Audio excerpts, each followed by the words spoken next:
Vamos conversar com o vereador Chico Alencar do Rio, gente, que ele é relator do processo envolvendo o vereador Gabriel Monteiro, lá na Câmara Municipal.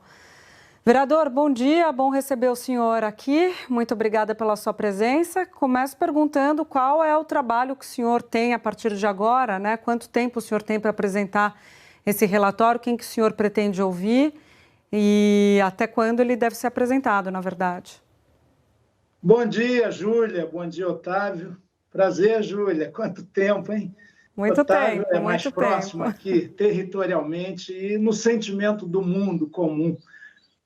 Olha, o relator não é nem um delator, nem um protetor, muito menos um engavetador. Felizmente, o trâmite regimental na Câmara Municipal do Rio para esses casos deprimentes, horríveis, ele é muito rígido.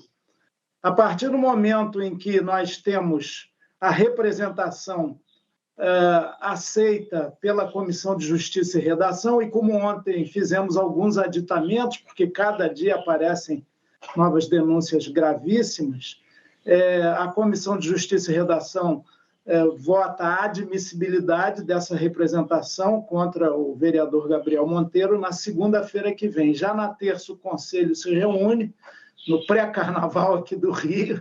Estranho, né? E se o carnaval cair em abril, e se tiver sopa para o peão, Francis Heine e o Chico Buarque cantaram isso como uma coisa excepcional, mas é um parênteses só, carioca.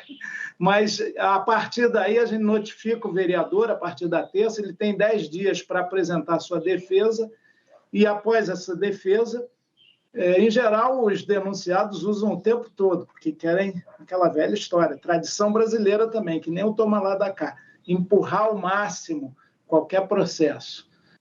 Mas aí nós temos 30 dias prorrogáveis por mais 15 para fazer as oitivas, colher depoimentos, pegar documentação na polícia, no Ministério Público, eventualmente na Justiça, porque há processos judiciais, inquéritos policiais e ações do MP que são diferentes do processo ético-disciplinar do Conselho da Câmara Municipal do Parlamento.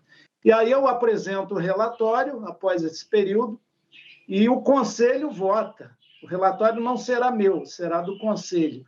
E aí, se for por alguma punição, e há 3 tipos de punição, advertência, suspensão e cassação de mandato, o plenário decide. Então, a exemplo do que aconteceu com aquele caso escabroso do vereador Jairinho, que de diminutivo só tem seu caráter, ele deve tramitar nessa objetividade. Agora, vamos examinar. Nós temos uma representação forte que o próprio Conselho entendeu que devia apresentar e eu vou agir com serenidade, isenção e a firmeza necessária. Vereador Otávio Guedes, aqui do Rio de Janeiro, eu estou vendo... Ali é um São Francisco? Pois é. Pois é. É um São Francisco que eu ganhei de uma querida amiga mineira. É lindo, né? Estávamos falando dele. Estávamos falando bem dele. O Paulo Leminski, acreditem, tem um livrinho pequenininho de uma coleção antiga da editora brasiliense chamada Encanto Radical, que tem várias figuras, Einstein, Freud, Marx, Madame Curie, e tem um sobre Jesus. Sabe quem escreveu? Paulo Leminski. E ele fala, na dedicatória do livro, faz uma homenagem à sua companheira, o Paulo Leminski, que já se foi, infelizmente, grandíssimo poeta. Ele fala, para Alice Ruiz, que me apresentou ao Cristo através do Francisco. Bonito, né? O Francisco é uma figura extraordinária e, felizmente, o Papa homônimo, que escolheu esse nome, ele tem ido nessa linha do despojamento e da honestidade absoluta, da transparência. Nada disso que está predominando na política brasileira, fluminense e carioca hoje em dia. Por falar nisso, tem muitas denúncias contra Gabriel Monteiro, né? Tem um leque, é um cardápio de supostos crimes. No seu entender, qual é a principal linha para verificar sobre quebra de decoro? Nós temos que nos ater ao que consta na representação. Basicamente, eu chamaria de abuso de vulnerabilidade, desrespeito ao ECA, Estatuto da Criança e do Adolescente. Crianças e jovens que na Constituição brasileira são referidas, e é o único caso na Constituição, como prioridade absoluta no tratamento, no cuidado. Então, nós vamos examinar a partir de uma documentação robusta, o vídeo em que ele orienta uma criança em situação famélica a declarar que ele é um benfeitor, que é a primeira refeição que ela toma, ele induz.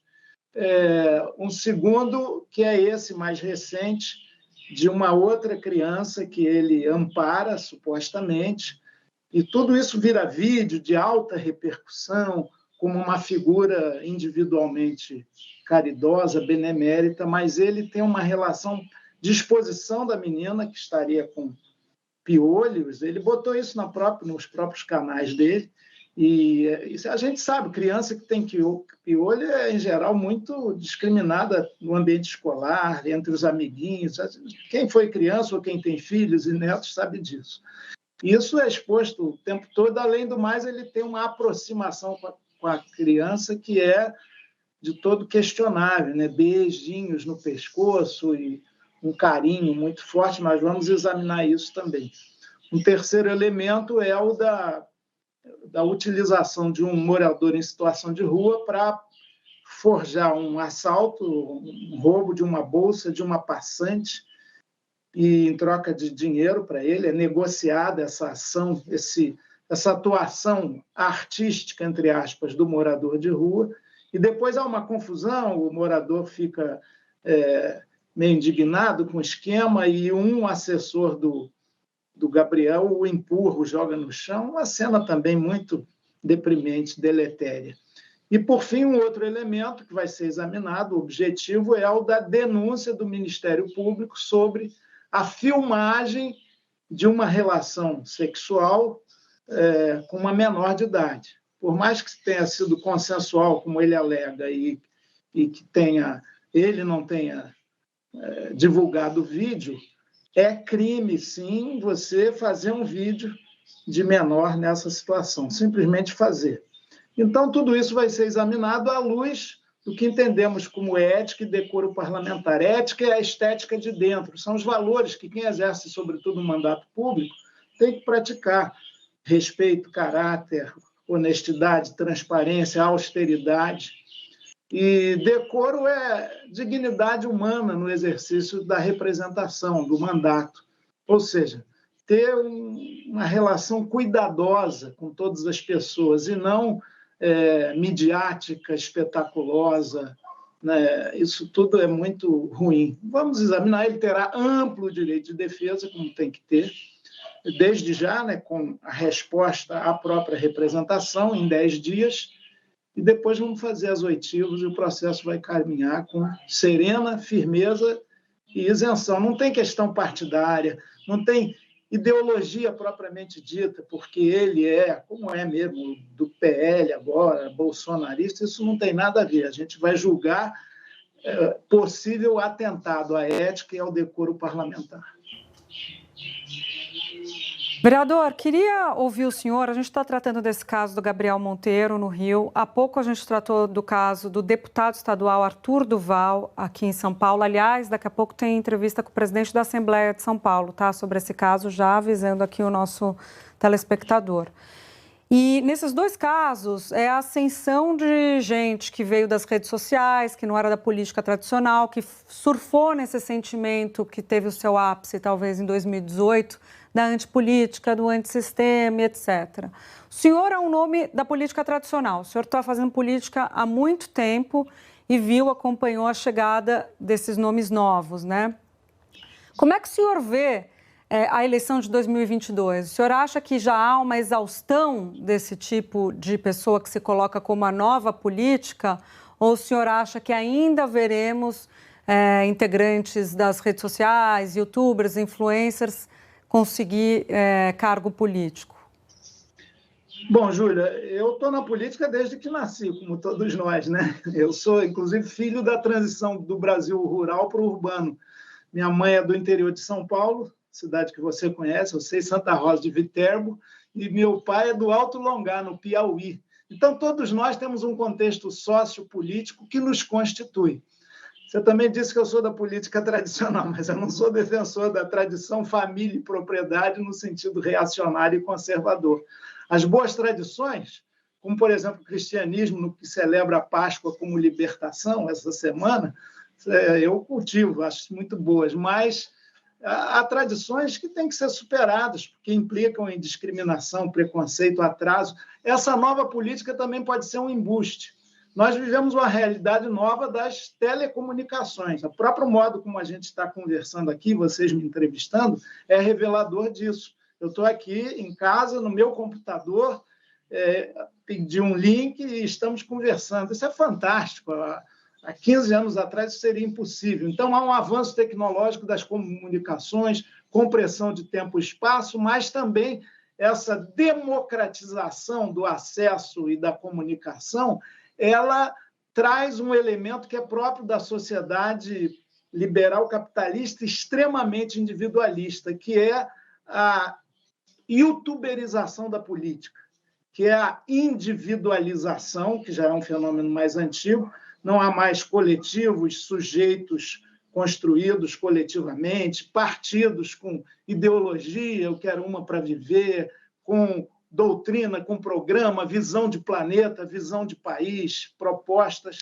É tudo a grande figura que aparece. Eu escuto permanentemente, não acredito em partidos, acredito em pessoas, o que é um perigo. Claro que os partidos no Brasil são quase sempre marcas de fantasia enganosas, mentirosas, aglomerado de interesses escusos, mas há aqueles que tentam se constituir com um mínimo de propósito, de espírito coletivo e público e do bem comum. Mas essas figuras que surgiram de uns anos para cá, elas fazem sucesso nas redes, nessa sociedade aí do rápido, do speed, do tudo célere e da emblematização dos mitos perecíveis e falíveis. Eu faço, eu aconteço, eu saio com uma arma na mão, eu resolvo, os super-heróis dos nossos tempos. E com muitos seguidores. As redes sociais também são muito acríticas ou lacradoras, às vezes é um ambiente muito tóxico. Essas pessoas entram para a política institucional, como outras já entraram. Outro dia o Bernardo Melo Franco fez um artigo excelente no Globo falando dos políticos que vieram dos grandes meios de comunicação. O Rio de Janeiro tinha um Wagner Montes, por exemplo, veio de programa popular de TV, o próprio Roberto Jefferson, outros no Brasil inteiro, né? Esse eu conheço mais. O Wagner me chamava para debater no programa dele. Então, eles se inseriram na dinâmica política. Mesmo o Roberto Jefferson, de quem eu divirjo radicalmente sempre, ele estava no ambiente da política. Era um parlamentar atuante lá, defendendo suas ideias e seus métodos muito questionáveis, mas estava lá. O Gabriel, não sei se mamãe falei aí, o Arthur Duval, mas o Gabriel ele não tem vida parlamentar.